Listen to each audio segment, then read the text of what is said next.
사람들은 모두가 아무런 근심이나 걱정이 없고 편안하고 즐겁게 살아가기를 원합니다.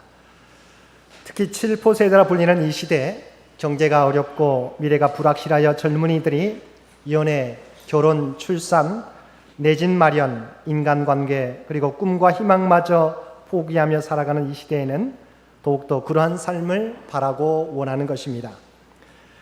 그런데 이미 하나님께서 우리에게 이러한 낙원을 허락하셨습니다. 그때가 언제입니까? 바로 본문에 나와 있는 아담과 하와가 살았던 때입니다. 하나님께서는 아담과 하와에게 이 땅에서 필요한 모든 것을 허락해 주셨습니다. 그리고 아무런 걱정 없이 하나님이 주신 복을 에덴 동산에서 마음껏 누리며 살아가게 하셨습니다. 근데 왜 그들이 이 낙원과 같은 에덴 동산을 잃어버리게 되었습니까?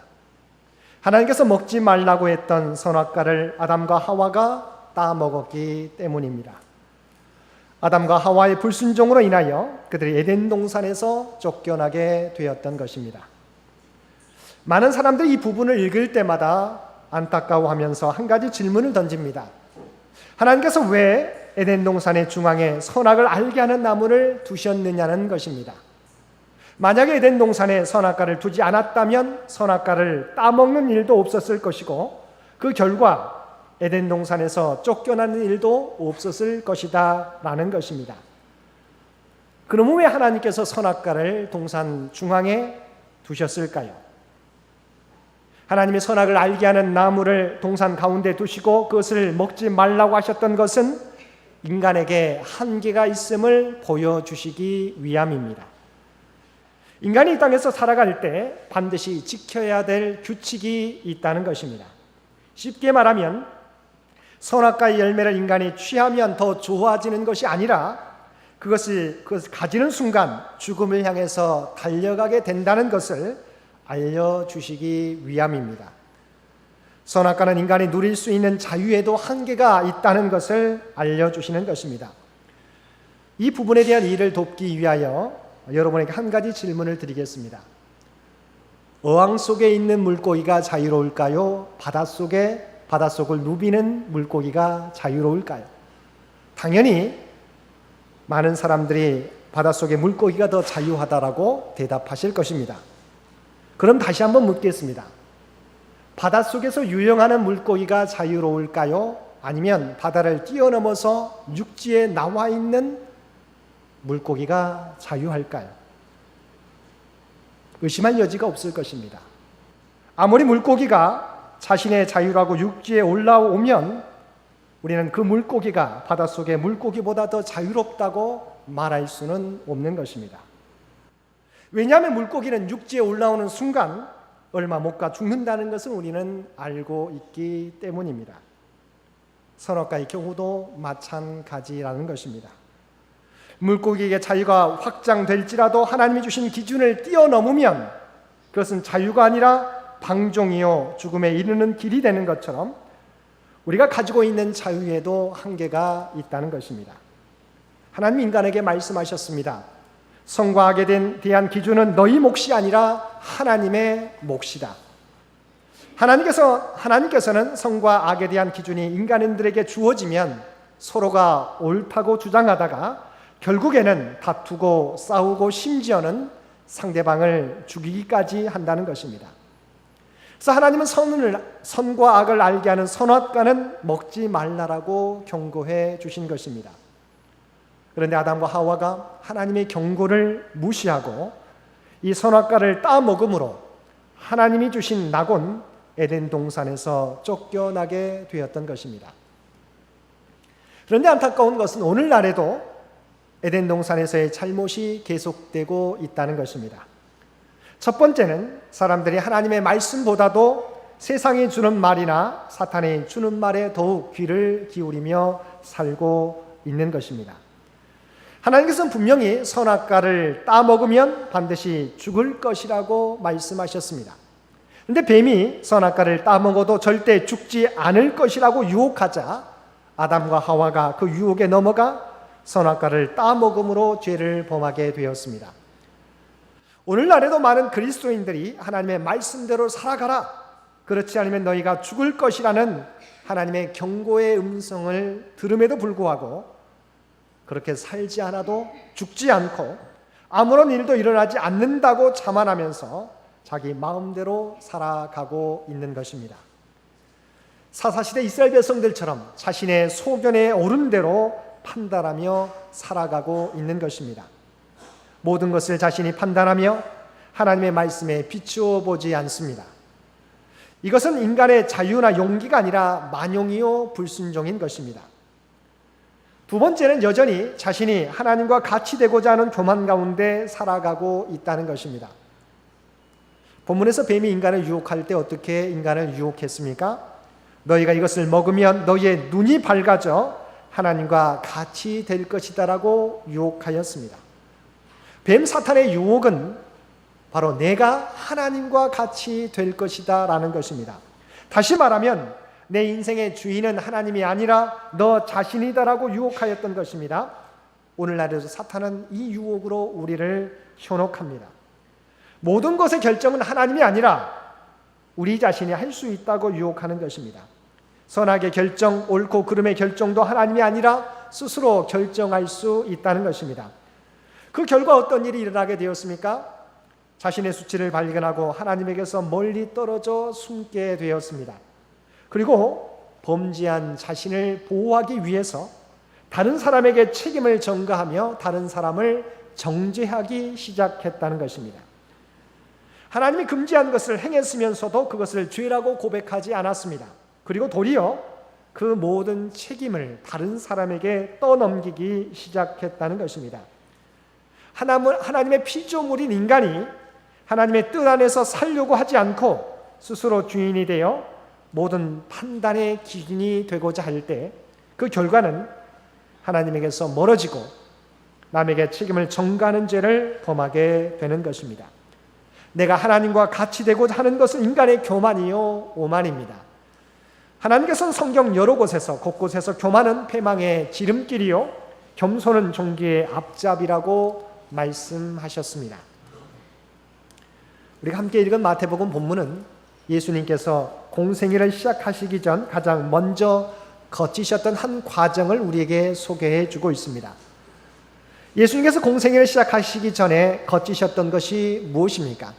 하나님의 사역을 시작하기 전에 먼저 거치셨던 것이 무엇입니까? 바로 사단의 시험이었습니다. 사단은 예수님으로 하여금 하나님의 말씀에 순종하는 방향이 아니라 자신을 위하여, 자신의 영광을 위하여 하나님의 능력을 사용하도록 예수님을 부추겼던 것입니다. 여러분, 사단이 예수님을 시험하는 그 사단의 그 시험의 중심에는 하나님의 영광이 아니라 자신의 영광을 위하여 하나님의 주신 능력을 사용하라는 것이 시험의 중심이었습니다. 그러나 주님은 이 모든 시험을 하나님의 말씀을 통하여 물리치셨습니다. 주님께서는 철저하게 자신의 영광을 위해서가 아니라 하나님의 영광을 위해서 자신을 하나님께 복종시킴으로 시험을 이기셨습니다.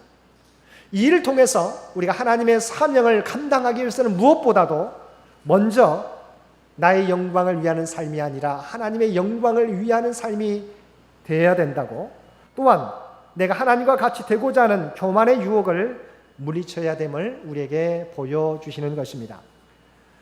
세 번째, 그들은 하나님의 말씀에 불순종하고서도 그 누구도 자신의 잘못이라고 고백하거나 회개하지 않았습니다. 그리고 모든 책임을 남 탓으로 돌렸습니다. 하나님께서 우리에게 자유의지를 주셨다는 것은 그것을 하나님의 뜻 안에서 사용하고 또한 그것에 대한 책임을 져야 한다는 의미가 담겨 있습니다. 그러나 먹지 말라는 선악과를 따먹었던 인간에게서 나타난 반응은 무엇이었습니까? 책임을 추궁하시는 하나님께 변명만 늘어놓았던 것입니다. 남자는 하나님을 탓하고 여자에게 책임을 전가했고 여자는 뱀의 유혹 때문이라고 변명하였습니다. 제가 잘못했습니다라고 자신의 잘못을 인정하고 회개했어야 했는데 다른 사람에게 그 책임을 떠넘겼던 것입니다. 범죄와 책임 회피의 결과는 에덴 동산에서의 추방이었습니다. 이것은 무엇을 의미합니까? 인간은 누구나 잘못을 범할 수 있지만 그 잘못에 대해서 책임을 지지 않게 될 때 에덴 동산에서 우리가 추방될 수 있다는 사실을, 에덴 동산을 잃어버리게 되었다는 것을 우리에게 말씀해 주고 있습니다. 에덴 동산처럼 훌륭한 낙원도 책임을 회피할 때 갈등과 불화의 현장이 된다는 것입니다. 공동체의 안정과 평화는 잘못했을 때 그 잘못을 인정하고 책임을 짐으로써 유지될 수 있습니다. 책임질 수 있는 사람만이 하나님이 주시는 자유를 누릴 수 있고 공동체를 온전히 세워갈 수 있는 것입니다. 미국의 유명한 신학자 하비 콕스는 오늘 본문 창세기 3장을 기초로 하여 뱀이 하는 대로 내버려 두지 말라라고 하는 책을 썼습니다. 여기서 콕스는 기독교가 전통적으로 이해하고 있었던 원죄 교리를 전혀 새로운 각도에서 비판적으로 재해석하고 미래를 향한 인간의 책임성에 대해서 말하였습니다. 하와가 에덴 동산 숲속에서 하나님으로부터 왜 저 선악과를 따먹었느냐 추궁을 받자 저 뱀이 시켜서 따먹었다고 뱀에게 책임을 떠넘겼습니다. 그런데 콕스에 의하면 뱀이 하도록 내버려 둔 것은 아담과 하와에게 공의 책임이 있다는 것입니다. 하와의 근원적인 범죄 행위는 하나님의 계명을 거역하여 금단의 열매를 따먹은 그 행위에 있는 것이 아니라 보다 근원적으로 하와가 그 열매 앞에 다가가기 전에 이미 뱀으로 하여금 먼저 인간에게 무엇을 행하도록 내버려 둔 데에서 모든 죄가 시작되었다는 것입니다. 그런 뱀이 활동하도록 내버려 둔 것이 인간 속의 악을 확대시키게 된 원인이라고 주장하였습니다. 아담과 하와가 선악과를 따먹은 것도 잘못이지만 그 전에 뱀으로 하여금 하나님의 말씀을 왜곡하도록 기회를 주었던 것이 죄의 시발점이었다는 것입니다. 그러므로 우리는 죄를 범하지 않도록 우리를 유혹하는 세상의 소리, 사탄의 소리에 귀를 막고 그들에게 기회를 주지 말아야 한다는 것입니다. 그럼 우리가 어떻게 잃어버린 에덴을 또한 잃어버린 낙원을 회복할 수 있겠습니까? 첫 번째, 남의 탓으로 돌렸던 삶을 돌이켜서 하나님 앞에 내 잘못, 내 죄를 고백하며 회개해야 한다는 것입니다. 본문에서 남자는 여자에게, 여자는 뱀에게 책임을 떠넘겼습니다. 전가했습니다. 그것은 변명이요, 문제 해결을 회피하는 것입니다. 인간은 나약하고 한계가 있기 때문에 누구든지 잘못할 수 있고 하나님의 명령을 어길 수 있습니다. 주님께서도 제자들 향해서 마음은 온이로되 육신이 약하도다라고 말씀해 주셨습니다. 그러나 여기서 중요한 것은 실수했더라도 자신의 잘못을 인정하는 것이 중요하다는 것입니다. 잘못에 대한 해결은 그 잘못에 대한 인정과 회개로부터 시작되는 것입니다. 만약 잘못에 대한 인정이 없이 변명만 계속된다면 문제는 해결되지 않는다는 것입니다. 그래서 주님의 길을 예비했던 세례 요한과 우리를 죄에서 구원하시기 위하여 이 땅에 오신 예수님께서 공통으로 첫 번째 외쳤던 선포의 말씀이 무엇이었습니까? 회개하라, 천국이, 하나님의 나라가 가까이 왔느니라고 하는 말씀이었습니다. 회개는 하나님과의 관계 회복입니다. 회개하면 하나님과의 깨어진 관계가 회복되는 것입니다. 그런데 회개는 단순히 뉘우치는 것이 아닙니다. 잘못을 뒤돌아보고 후회하는 것만이 아닙니다. 잘못된 길에서 돌아서서 하나님께서 원하시는 길로 돌아서는 것을 의미합니다.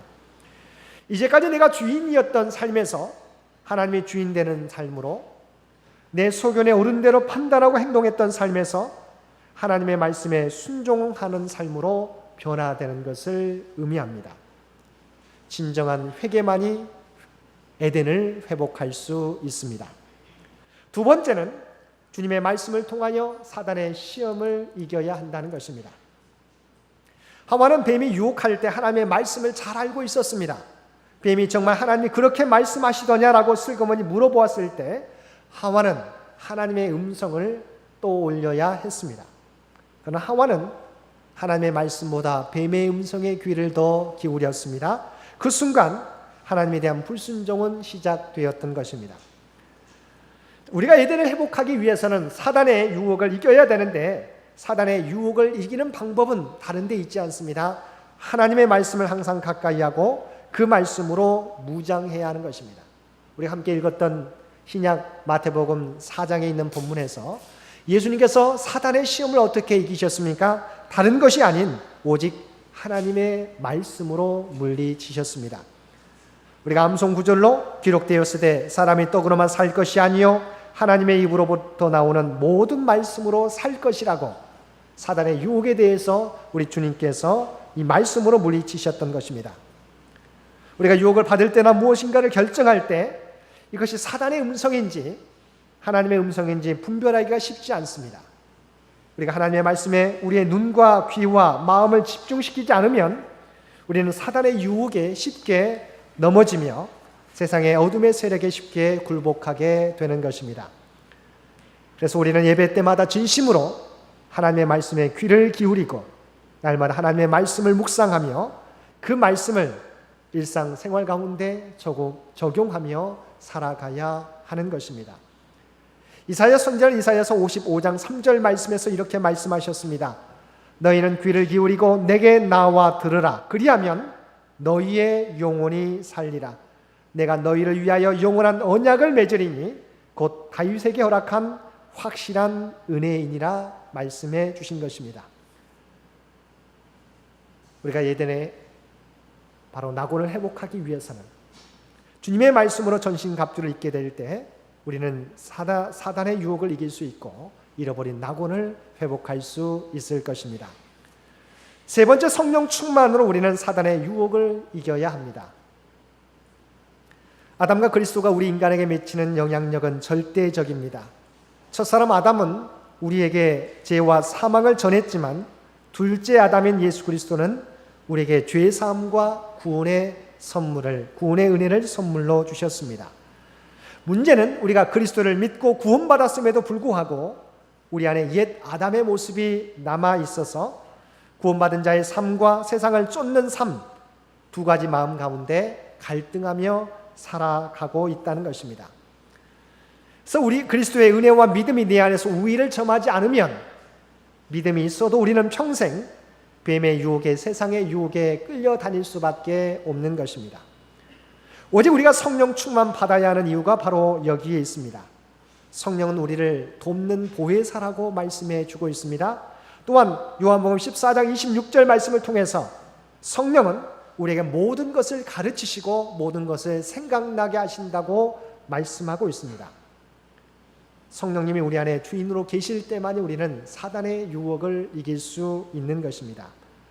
쉽게 말해 무슨 일을 하든지 간에 예수님이라면 이 상황 가운데 어떻게 하실 것인가를 우리가 물을 수 있을 때 우리는 사단의 시험을 이길 수 있게 된다고 하는 것입니다. 사랑하는 성도 여러분, 우리는 진정 에덴의 동산을 회복하기를 원합니다. 그런데 에덴의 회복은 장소의 회복이 아니라 하나님과의 관계의 회복이요, 하나님의 통치가 이루어지고 있느냐 그렇지 못하느냐의 문제입니다. 에덴의 회복은 마지막 때에 완성될 것이지만 그리스도를 통하여 이미 우리 안에 에덴은 시작되고 있습니다. 우리는 우리 안에 시작된 에덴을 이 땅에서 풍성하게 누리며 살아가야 하는 것입니다. 우리가 범한 죄를 철저하게 뉘우치고 남의 탓으로 돌리기보다 내 탓으로 여기며 내가 주인 되려고 힘썼던 삶에서 하나님의 주인 되시는 삶으로 변화되며 말씀과 성령으로 충만해질 때 우리는 우리 안에 시작된 에덴을 이 땅에서 풍성히 누리며 살아가게 될 것입니다. 오늘도 하나님과의 관계를 회복하셔서 잃어버렸던 에덴의 축복을 이 땅에서 풍성히 누리며 살아가실 수 있는 저와 여러분 모두가 되실 수 있게 되기를 주님의 이름으로 간절히 축원드립니다. 함께 기도드리겠습니다. 사랑하는 충만하신 아버지 하나님, 그리스도의 십자가 은혜를 통하여 우리를 구원하여 주시고 이 땅에서 잃어버린 에덴을 우리 안에 누리며 살아갈 수 있도록 인도해 주시니 진심으로 감사드립니다. 그러나 우리 안에 여전히 옛 아담의 모습이 우리 안에 남겨져 있어서 새로운 그리스도인의 삶과 옛 습관의 모습이 갈등하며 살아갈 때가 많이 있음을 고백합니다. 아버지, 바라옵나니 온전히 내가 주인 되려고 하는 교만을 물리치게 도와주시옵시고 오직 주님의 말씀 가운데 살아감으로 내 영광이 아니라 하나님의 영광을 위하는 삶을 살아감으로, 또한 언제나 무엇을 하든지 예수님이라면 어떻게 하실 것인가를 묻고 내 생각대로 살아가는 삶이 아니라 하나님의 말씀대로 살아감으로 내 안에 시작된 에덴의 축복을 풍성히 누리며 살아가는 우리 모두가 되게 하여 주옵소서.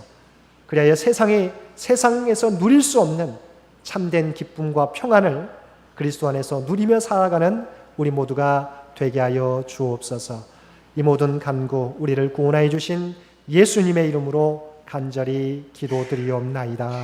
아멘.